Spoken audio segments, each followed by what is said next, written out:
नमस्कार दोस्तों, स्वागत है आपका साइट फॉर वर्ल्ड के ऑफिशियल लर्निंग प्लेटफॉर्म पर, जहां स्टूडेंट्स और जॉब सीकर्स के लिए करियर, टेक्नोलॉजी और प्लेसमेंट से जुड़ी इंडस्ट्री ओरिएंटेड और प्रैक्टिकल नॉलेज दी जाती है। अगर आप अपनी स्किल्स को नेक्स्ट लेवल तक ले जाना चाहते हैं तो आप बिल्कुल सही जगह पर आए हो। चलिए शुरू करते हैं आज का इम्पोर्टेंट सेशन। नमस्ते स्टूडेंट्स। आज हम पाइथन की दुनिया के एक सुपर पावरफुल टूल को एक्सप्लोर करने वाले हैं जिसका नाम है पांडाज लाइब्रेरी। रेडी हो? फोकस मोड ऑन कर लो। अगर आप डेटा के साथ काम करते हैं या करना चाहते हैं तो ये आपके लिए सच में एक गेम चेंजर हो सकता है। चलिए शुरू करते हैं।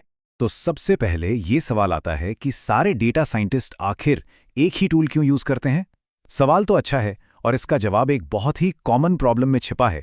वो है रॉ डेटा, मतलब कच्चा और उलझा हुआ डेटा जिसे नॉर्मल प्रोग्रामिंग तरीकों से हैंडल करना बहुत बहुत मुश्किल होता है।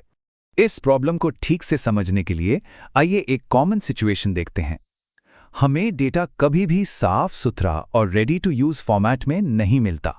अक्सर डेटा कुछ ऐसा दिखता है। देखो स्क्रीन पर एक सिंपल सी स्प्रेडशीट फाइल है जिसमें मिसिंग वैल्यूज हैं, टेक्स्ट में कंसिस्टेंसी नहीं है और भी ऐसी कई प्रॉब्लम्स हैं जो एनालिसिस को एकदम हेडेक बना देती हैं।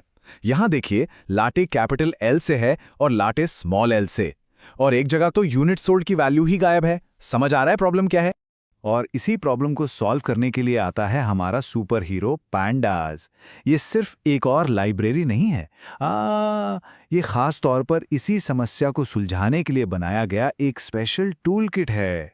अगर हम ऑफिशियली बात करें तो पांडाज एक ऐसी लाइब्रेरी है जिसे पाइथन में टेबुलर डेटा यानी टेबल्स वाले डेटा के साथ काम को फास्ट, आसान और एक्सप्रेसिव बनाने के लिए डिजाइन किया गया है। सिंपल शब्दों में ये स्प्रेडशीट्स को कोड के जरिए हैंडल करने का सबसे बेस्ट तरीका है। पांडास का दिल यानी इसका जो कोर है वो है इसका मेन डेटा स्ट्रक्चर, जिसे कहते हैं डेटा फ्रेम। अब इसको समझने का सबसे आसान तरीका क्या है? बस इसे पाइथन कोड के अंदर एक सुपरचार्ज्ड स्प्रेडशीट की तरह इमेजिन करो। पर ये इतना जरूरी क्यों है? क्योंकि ये हमें डेटा पर जबरदस्त कंट्रोल देता है। ध्यान है ना स्क्रीन पर? ओके, तो एक डेटा फ्रेम के साथ काम करना असल में दिखता कैसा है?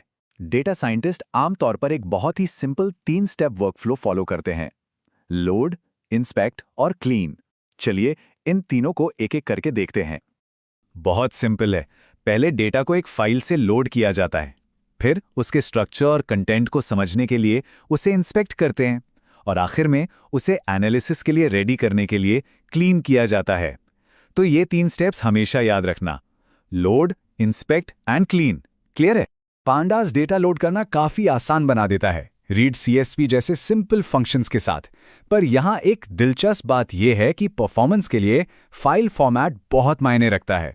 अब स्क्रीन पर देखो, एक ही डेटा सेट के लिए पार्केट जैसा मॉडर्न फॉर्मेट एक स्टैंडर्ड सीएसवी से काफी छोटा और लोड करने में बहुत तेज हो सकता है। देखिए, सीएसवी फाइल 31 MB की है, जबकि पार्केट सिर्फ 4.74 MB। रियल लाइफ में इसका यूज क्या है? जब डेटा बहुत बड़ा होता है तो ये छोटा सा चेंज भी घंटों का समय बचा सकता है। डेटा लोड होने के बाद कुछ सिंपल कमांड से हम उसे जल्दी से इंस्पेक्ट कर सकते हैं। इससे हमें डेटा सेट की कैरेक्टरिस्टिक्स का एक क्विक ओवरव्यू मिल जाता है। ये कमांड्स काफी इंपॉर्टेंट है, तो इन पर जरूर ध्यान देना। एक्टिव होना। अब आती है सबसे जरूरी चीज, डेटा क्लीनिंग। यहीं पर पांडास सच में शाइन करता है। देखो, मिसिंग डेटा जिसे आप यहां NaN के फॉर्म में देख रहे हैं, उसे आसानी से हैंडल किया जा सकता है। आप या तो उस रो को डॉट ड्रॉप नाउ से हटा सकते हैं या फिर डॉट फिल नाउ का यूज करके उसकी जगह एक मीनिंगफुल वैल्यू जैसे एवरेज डाल सकते हैं। कितना पावरफुल फीचर है ना? एक बार जब डेटा साफ हो जाता है तब असली काम शुरू होता है, मतलब डेटा से सवाल पूछना और उसके अंदर छुपे इनसाइट्स को ढूंढना। चलिए देखते हैं कि पांडास इसमें हमारी कैसे मदद करता है। रेडी हो नेक्स्ट स्टेप के लिए? पांडास डेटा को फिल्टर करने के लिए एक बहुत ही आसान सिंटैक्स यूज करता है। ये बिल्कुल एक सवाल पूछने जैसा लगता है। मिसाल के तौर पर 215 सेंटीमीटर से लंबे सभी ओलंपिक एथलीट्स को ढूंढो। बस इतना सोचना है और कोड की एक ऐसी लाइन लिखनी है जिसे पढ़ना और समझना बहुत आसान है। पांडास की असली पावर अलग अलग ऑपरेशंस को जोड़ने में है, जैसे डेटा को कंट्री जैसी कैटेगरी के हिसाब से ग्रुप कर दो और फिर हर ग्रुप पर कोई कैलकुलेशन जैसे एथलीट्स को काउंट करना परफॉर्म कर दो। इस स्टेप का पर्पस समझ आया? हम डेटा को समराइज कर रहे हैं।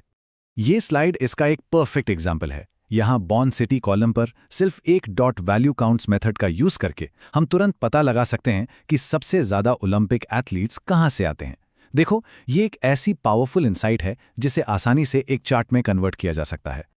और ये स्पीड बहुत जरूरी है, क्योंकि कुछ एक्सपर्ट्स कहते हैं कि एक डेटा साइंटिस्ट के काम का 80% तक समय सिर्फ डेटा को इस्तेमाल करने लायक स्टेट में लाने में ही लग जाता है। अब अगर इंटरव्यू में ये पूछा गया कि पैंडास क्यों जरूरी है, तो ये पॉइंट बता पाओगे? सोचो जरा। तो इन सब बातों का कंक्लूजन क्या है? हमें आखिर में क्या सबसे जरूरी बात समझनी है इस पूरे डिस्कशन से? देखो, पैंडास इसलिए जरूरी हैं क्योंकि ये बेहतरीन एफिशिएंसी और पावर देता है, और सबसे इंपॉर्टेंट, ये पाइथन में होने वाले लगभग हर डेटा साइंस और मशीन लर्निंग के काम के लिए एक बुनियादी प्लेटफॉर्म, एक फाउंडेशन का काम करता है। अभी आप क्या करोगे? इसको नोट किया, प्रैक्टिस करोगे ना? सिर्फ देखने से काम नहीं होगा। तो याद रखिए, पैंडास सिर्फ डेटा साफ नहीं करता, ये उसमें छिपी कहानियों को अनलॉक करने के टूल्स देता है। ये आपको सोचने पर मजबूर करता है कि आपके डेटा में न जाने कौन कौन से सीक्रेट्स हैं जो बस खोजे जाने का इंतजार कर रही है। तो हमारे चैनल को सब्सक्राइब कीजिए और वीडियो को अपने दोस्तों के साथ शेयर जरूर कीजिए। कमेंट सेक्शन में अपना डाउट या नेक्स्ट टॉपिक लिखना मत भूलिएगा।